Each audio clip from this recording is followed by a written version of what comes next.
I want to speak today to the person who's done the work, not the person who's avoiding healing, and not the person who doesn't believe change is possible. I want to speak to the person who's been on the path for years, who's sat in circles, they've read books, they've done therapy, they've tried different modalities, both natural remedies and conventional remedies. They can map their patterns with precision and trace their wounds to their origins, and who quietly, in moments that they don't want to admit, wonder, why am I still here? Why does the same pattern keep running? How much more work does this take? That question is not a sign of failure. It's one of the most important questions one can ask on the healing path. And today I want to offer an answer that most people never receive, not because it's hidden, but because it requires a level of honesty that is genuinely difficult. And the answer is this: at some point on the healing path, the transformation became the identity. And when that happens, the very thing meant to free you begins to hold you in place. Today on Ask Dr. Gill, I want to talk about this particular dynamic. I'll call it the shadow of the alchemist. So stay tuned.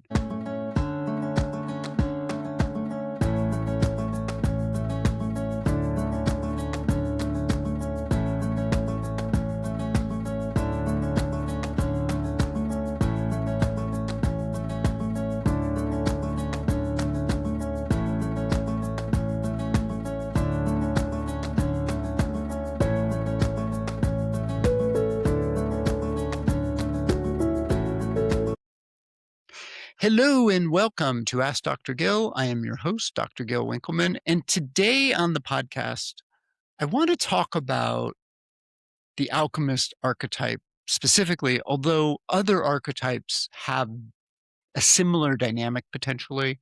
And this is an aspect of shadow, of things as they arise, they're hidden, and they're probably trying to protect us from something. And that's what we're going to talk about today. So, in the framework we've been building together, and I've been talking about this on the show, the alchemist is the person who's ready for root level change. They have a very high capacity, they're transformationally oriented, they're willing to go where the work leads.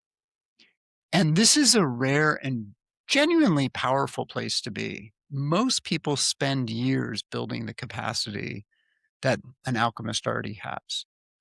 The alchemist can hold really difficult material without feeling overwhelmed with it, without becoming flooded. They can stay present in the fire. But every archetype has a shadow. And in the alchemist, that is a very subtle thing because it looks like a virtue, but it's not. It looks like commitment. It looks like depth. It looks like the seriousness of healing. But underneath it, there's something that shifted. The healing journey, which was a path towards freedom initially, quietly became how the person began to know themselves. They were the seeker identity, or the wounded healer identity, or the person who is always in transformation, ever becoming, but they never quite arrive. And the shadow of the alchemist is not resistance to transformation. It is an addiction to the process of transformation. And it keeps what the destination is out of reach. So how does this form? How does the shadow appear? What is it that makes this happen? Well, to understand this, you have to go back to the start of the path. And most people who become serious about healing do so because there's something that feels broken and something that broke open. So, oftentimes people will go through a health crisis, or they'll have a relationship end, and a moment of life where where they're living became impossible to sustain for whatever reason, either because of circumstances or because something they knew inside wasn't right.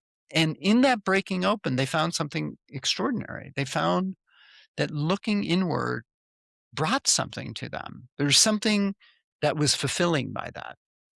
And understanding their patterns shifted something. And that depth brought relief, it brought meaning, it brought connection, things to the surface, things that the surface life didn't provide. And so they went deeper and deeper. And the path became not just a tool for healing and self exploration, it became the way they've organized their lives. And this can be very beautiful, by the way. And I don't want to knock it, but this is also where the shadow can enter. It doesn't enter dramatically, which makes it difficult to see. It happens through some very reasonable choices. You find a community inside the work. It's the people who understand you most deeply because they're on a similar path. Um, their language and your language becomes the language of healing. And your calendar might get filled with various things that are related to that: retreats, practices, therapies, structures. Nothing is wrong with this, by the way, and it can make complete sense. But here's the danger: without anyone intending it, the story you tell yourself begins to center around that wound. Not the healed version, not the freed version, the one that's still in process, that's still becoming, that's still working on the next layer. So when someone asks you, how are you? The answer has more to do with where you are in the work as opposed to what is actually going on in your life.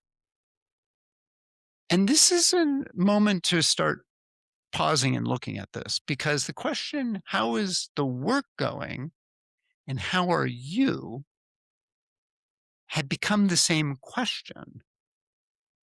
That's where the self and the process of transforming the self merged. It's no longer a clear distinction between who you are and what you are healing. And this happens because of a very quiet calculation in the nervous system, which is, if being in transformation keeps me safe, connected, and having meaning, then completing the transformation becomes a threat. Now, this is not something that we are usually conscious of, but the body knows this. The body understands this, and it organizes around this very calculation. And the pattern returns just before completion, the new relationship that reactivates the old wound at the moment of real intimacy, the health symptom that might resurface when life is really going well, or you book a new workshop or do a new ayahuasca retreat before you've really fully integrated the last one. These aren't failures of commitment. They are the shadow doing its job, which is to protect the identity that has come to depend on the journey never ending. So there's three signs that the shadow might be running through your system, in your system. The first one is you know your pattern better than you live differently. In other words, there's a gap, and you know it, between your understanding and your daily experience. You can describe the issues that you might have, either with your attachment style or how your nervous system responds or your family system's dynamic. And you know this, and then you cannot do anything about it. So understanding has become a substitute for changing the situation. You've taken the map and replaced the territory with the map. The second sign is healing has become a primary source of your identity and community. Now, I talked about that a little bit ago. The people you are closest to are going through similar work, and they're on a similar journey. And your primary self story involves the wounds, the recovery, and the transformation. It's always in process. When you imagine yourself without the healing journey, you don't know who you are. And that's not a character flaw. That's very human.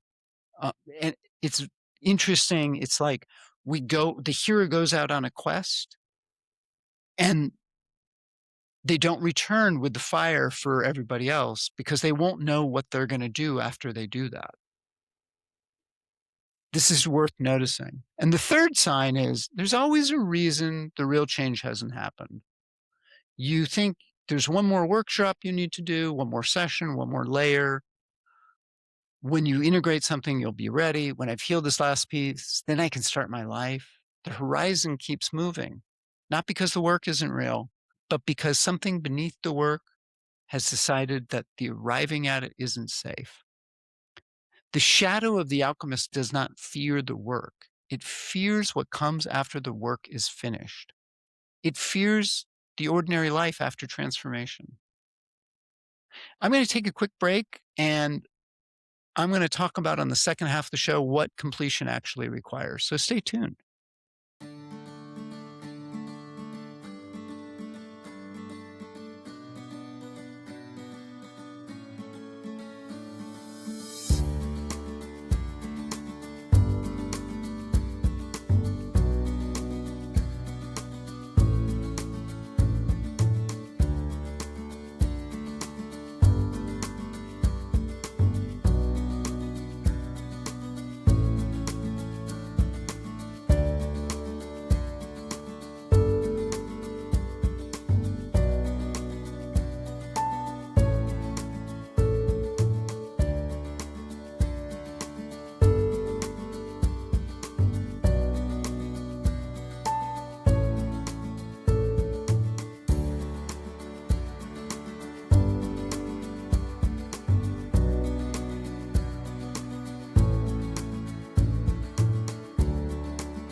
Hello and welcome back to Ask Dr. Gil. I am your host, Dr. Gil Winkelman. And before we jump back into our program, I just want to remind people that if you have any comments or questions, feel free to send me an email to info at askdrgil.com.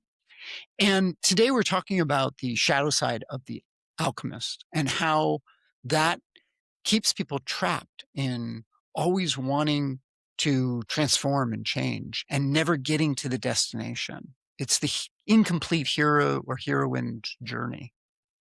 So here's what I want to say clearly before going forward, because it's not said often enough, I think. At some point, healing work isn't about going deeper, it's about landing.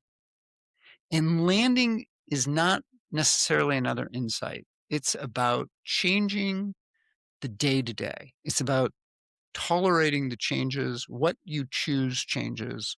What you no longer participate in becomes clear, not because you decided it intellectually, but because you've reorganized around something different.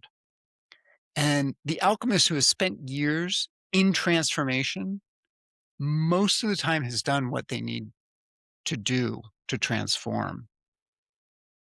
The somatic awareness is there, the understanding is there, but what's missing is the integration. It's not about discovery, but allowing what has been discovered to reorganize in the system and how they live.